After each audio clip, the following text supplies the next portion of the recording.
আসসালামু আলাইকুম প্রিয় দর্শক শ্রোতা আমাদের নতুন এপিসোডে আপনাদের সবাইকে স্বাগত জানাই।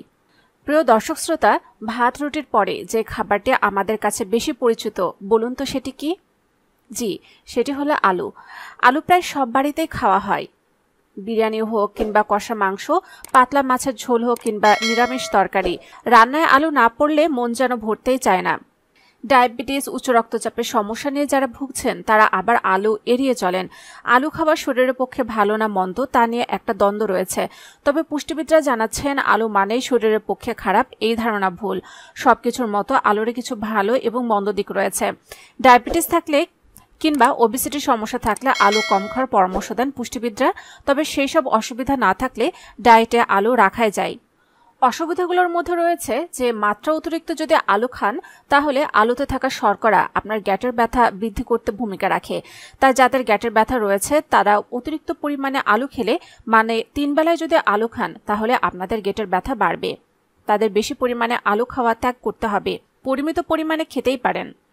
আলু ডায়াবেটিস রোগীদের জন্য মারাত্মক, কেননা আলুতে যে পরিমাণ শর্করা রয়েছে তা ডায়াবেটিস বৃদ্ধি করে। ব্লাড সুগার নিয়ন্ত্রণ করতে চাইলে আলু থেকে দূরে থাকুন, কারণ এটি ব্লাড সুগার বাড়িয়ে দেয়। অনেক মানুষই জানেন আলুতে সবথেকে বেশি ব্লাড প্রেশার বাড়াতে পারে। অর্থাৎ যাদের ব্লাড প্রেশার বা উচ্চ রক্তচাপের সমস্যা রয়েছেন তারা আলু বেশি করে খাওয়াটা অত্যন্ত ক্ষতিকর। তাই মাত্রা অতিরিক্ত আলু না খাওয়াই উচিত, তাহলে ব্লাড প্রেশার বেড়ে যাবে। আলুতে শর্করার পরিমাণ অত্যন্ত বেশি হয়ে থাকে। আলু অতিরিক্ত মাত্রায় ক্যালোরি বৃদ্ধি করতে কাজে লাগে। আলু বেশি পরিমাণে খেলে মোটা হতে সাহায্য করে। তাই আপনি যদি চিকন হওয়ার চেষ্টা করেন বা ওজন কমাতে চান তাহলে আলুকে পরিহার করুন। অনেকের বাড়িতে বেশি করে আলু কিনে রাখা হয়, তবে অনেকদিন আলু জমিয়ে রাখলে তার গায়ে অঙ্কুর দেখা দিতে শুরু করে। কিন্তু এই অঙ্কুর গজানো আলু কি খাওয়া যায়? বিজ্ঞান কি বলছে আসুন জেনে নেই।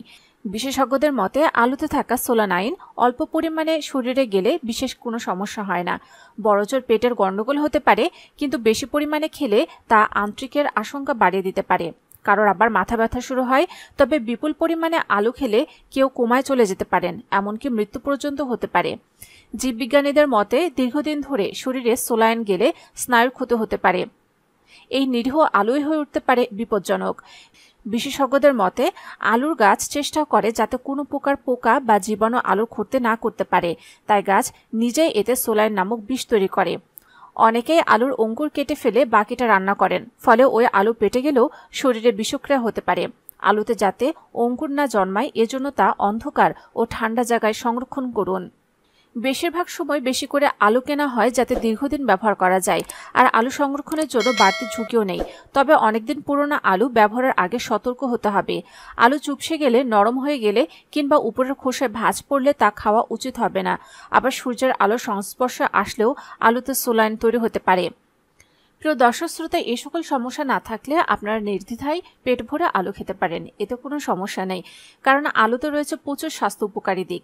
যেমন আলুতে অত্যন্ত গুরুত্বপূর্ণ একটি উপাদান হচ্ছে ফাইবার। ডায়েটে বেশি মাত্রায় ফাইবার থাকলে দীর্ঘক্ষণ পেট ভরা থাকে, উল্টোপাল্টা খাবার ইচ্ছা কম জাগে। আলুতে ভালো মাত্রায় ফাইবার থাকে। আলুর খোসাতেও ভরপুর মাত্রায় ফাইবার থাকে। তাই রান্নায় মাঝে মধ্যে খোসা মতে আলু ব্যবহার করতে পারেন। এতে পেট পরিষ্কার হয়, কোষ্ঠকাঠিন্যের সমস্যাও কমে। গ্যাস অম্বলের সমস্যা নিয়ে ভোগেন না এমন বাঙালি খুঁজে পাওয়া মুশকিল। নিত্য গ্যাস অম্বল, বুকজ্বালা সমস্যা লেগে রয়েছে। অনেকে ভরসা রাখেন ওষুধের উপরে, তবে ঘরোয়া উপায়ে এ সমস্যা কমাতে চাইলে ভরসা রাখতে পারেন আলুর ওপর। কাঁচা আলুর রস নিয়ম করে খেলে এক্ষেত্রে উপকার পেতে পারেন। আলুর কিন্তু প্রদাহনাশক গুণ রয়েছে। আলু নিয়মিত খেলে পেশিতে যন্ত্রণা কমে। পেশির যন্ত্রণা কমে। আলুতে থাকা ভিটামিন সি সর্দি কাশির সমস্যা কমায়। যে কোনো রকমের সংক্রমণের বিরুদ্ধে লড়াই করতে সাহায্য করে এটি। রোজ খালি পেটে আলুর রস খেলে মিলবে এই সকল উপকারিতা। আলুতে ভরপুর মাত্রায় পটাশিয়াম থাকে। স্নায়ু, কিডনি এবং হার্ট ভালো রাখতে এই উপাদানটি বেশ কার্যকর। আলুতে থাকে পর্যাপ্ত পরিমাণে ভিটামিন সি। আমাদের রোগ প্রতিরোধ ক্ষমতা বাড়াতে কাজ করে এই ভিটামিন। তাছাড়া আলু অ্যান্টিঅক্সিডেন্ট গুণ সমৃদ্ধ।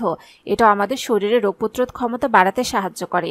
তাই নানা ধরনের রোগ জীবাণুর বিরুদ্ধে লড়াই করার জন্য নিয়মিত আলু খাওয়া জরুরি। পেট ভালো রাখে আলু। আলু হজমের সহায়ক একটি খাবার। এটি পেটের নানা ধরনের সমস্যা কমাতে কাজ করে। আলু খেলে রক্ষা পাওয়া যায় অ্যাসিডিটি ও গ্যাসের সমস্যা থেকে। আলুতে থাকে ভিটামিন বি3। এই ভিটামিন আমাদের গ্যাসের সমস্যা দূর করতে কাজ করে, তাই পেট ভালো রাখার জন্য নিয়মিত আলু খেতে পারেন। তবে আলু দিয়ে তৈরি ভাজাভুজি জাতীয় খাবার এড়িয়ে চলতে হবে। আলু খেলে ওজন বেড়ে যেতে পারে এই ভয় থেকে অনেকে আলু খাওয়া বাদ দেন, কিন্তু এটি ঠিক নয়। আলু খেলে ওজন বৃদ্ধির ভয় থাকে ঠিকই, কিন্তু আপনি পরিমিত পরিমাণে আলু খেলে আপনার ওজন বৃদ্ধি পাবে না, কারণ এই সবজিতে থাকে ফাইবার। ফলে আলু খেলে তা দীর্ঘ সময় পেট ভরিয়ে রাখতে সাহায্য করে। ফলে ঘন ঘন ক্ষুধা লাগে না এবং অতিরিক্ত খেয়ে ফেলার ভয় থাকে না, যে কারণে ওজন নিয়ন্ত্রণ করা সহজ হয়। কিন্তু আপনারা যদি 3 বেলায় পেট ভরে আলু খান তাহলে কিন্তু ওজন আরও বেড়ে যাবে। আলু খেতে হবে পরিমিত পরিমাণে। একটু বয়স বাড়লে হাড়ের নানা সমস্যা দেখা দিতে পারে। এদিকে আহার ভালো রাখতে প্রয়োজনীয় একটি উপাদান হলো ক্যালসিয়াম। এই ক্যালসিয়াম পর্যাপ্ত থাকে আলুতে, তাই হাড়ের স্বাস্থ্য ভালো রাখতে নিয়মিত আলু খেতে হবে পরিমিত পরিমাণে। আলুতে থাকা ম্যাগনেসিয়াম, ক্যালসিয়াম এবং আয়রন হাড়ের স্বাস্থ্যের যত্ন নিতে সক্ষম। ফলে নিয়ম করে আলু খাওয়া গেলে হাড় ভালো থাকে। আলুতে glucose, oxygen, vitamin B complex, amino acid, omega 3 ও অন্যান্য ফ্যাটি অ্যাসিড আছে, যা মস্তিষ্ক সচল ও কর্মক্ষম রাখার জন্য প্রয়োজনীয় উপাদানগুলো সরবরাহ করতে সাহায্য করে। আলুতে প্রচুর পরিমাণে ভিটামিন B6 রয়েছে, যা মন ভালো রাখার জন্য কার্যকরী দুটো উপাদান সেরোটোনিন ও ডোপামিন নামক নিউরোট্রান্সমিটার গঠনে সহায়তা করে। নিউরোট্রান্সমিটার মস্তিষ্কে অনুভূতি আদান প্রদান করে থাকে এবং মানসিক চাপ কমিয়ে মন ভালো করতে সাহায্য করে। আলু বেটে কিংবা আলুর রস ত্বকে লাগালে বিভিন্ন দাগ, র্যাশ ও অন্যান্য ত্বকের সমস্যা থেকে মুক্তি পাওয়া যায়। আলুতে vitamin C, B complex, potassium, magnesium, zinc, phosphorus ইত্যাদি রয়েছে, যা ত্বকের জন্য জরুরি। এছাড়া রোদে পড়া ভাবও দূর করতে সাহায্য করে আলুর রস। প্রিয় দর্শক শ্রোতা, আলু আপনারা কিভাবে খাচ্ছেন সেটাও কিন্তু খুবই গুরুত্বপূর্ণ। ফাস্টফুড সেন্টারে তেলে ভাজা ফ্রেঞ্চ ফ্রাই নিয়মিত খাওয়া শুরু করলে বা চিপস খেতে থাকলে আলু কিন্তু ক্ষতি করা শুরু করবে। পুষ্টিগুণ বিন্দু মাত্র থাকবে না। সরল কার্বোহাইড্রেট বলে এই এক টুকরো বিরিয়ানির আলু খাওয়াও যাবে না, এমন ভাবনা ভুল। এমনকি আলুতে কোলেস্ট্রলও থাকে না। পকেটবন্দি আলুর স্ন্যাক্সে নুন ও তেলের পরিমাণ বেশি থাকে বলে সেখান থেকে কোলেস্ট্রল বাসা বাঁধতে পারে শরীরে। আলু বেক কিংবা রোস্ট করে খান অনেকে, এতে শরীরের ক্ষতি হয়। উচ্চ তাপমাত্রায় আলুর মধ্যে অ্যাক্রিলামাইড যৌগ তৈরি হওয়ায় আশঙ্কা বাড়ে, যা শরীরের পক্ষে ক্ষতিকর। সাধারণ রান্নায় আলু ব্যবহার করুন, আলু সেদ্ধ করেও খেতে পারেন। প্রিয় দর্শক শ্রোতা, খুব বেশি প্রোটিনযুক্ত খাবার খেলে কিডনিতে পাথর হওয়ার আশঙ্কা থাকে, কারণ হাই প্রোটিনযুক্ত খাবার শরীরে ইউরিক অ্যাসিডের পরিমাণ বাড়িয়ে দেয়। আলুর মতো মূলজাতীয় সবজি পাথর জমাতে বাধা দেয়। ক্যালসিয়াম জমে পাথর হওয়া ঠেকাতে আলুর ম্যাগনেসিয়াম দারুণ কাজ করে। ত্বকের উজ্জ্বলতা বাড়াতে আলু কাজ করে। মধুর সঙ্গে আলুর পেস্ট নিয়মিত মাখলে ত্বকের উজ্জ্বলতা বাড়ে। এছাড়া আলুর পটাশিয়াম, ম্যাগনেসিয়াম, জিঙ্ক, ফসফরাস ত্বকের উজ্জ্বলতা ফেরানোর জন্য কাজ করে। প্রিয় দর্শক শ্রোতা, আশা করি আজকের ভিডিওটি দ্বারা আপনারা উপকৃত হয়েছেন। যদি তাই হয়ে থাকে তাহলে অবশ্যই ভিডিওটিতে লাইক দিতে ভুলবেন না, কমেন্টসে মতামত জানান। আর যারা এখন আমাদের চ্যানেলটিকে সাবস্ক্রাইব করেননি অবশ্যই আমাদের চ্যানেলটিকে সাবস্ক্রাইব করে রাখুন এবং পাশে থাকা বেল আইকনে ক্লিক করে রাখুন। এতে করে স্বাস্থ্য সংক্রান্ত নতুন নতুন ভিডিও আপনার কাছে পৌঁছে যাবে সবার আগে।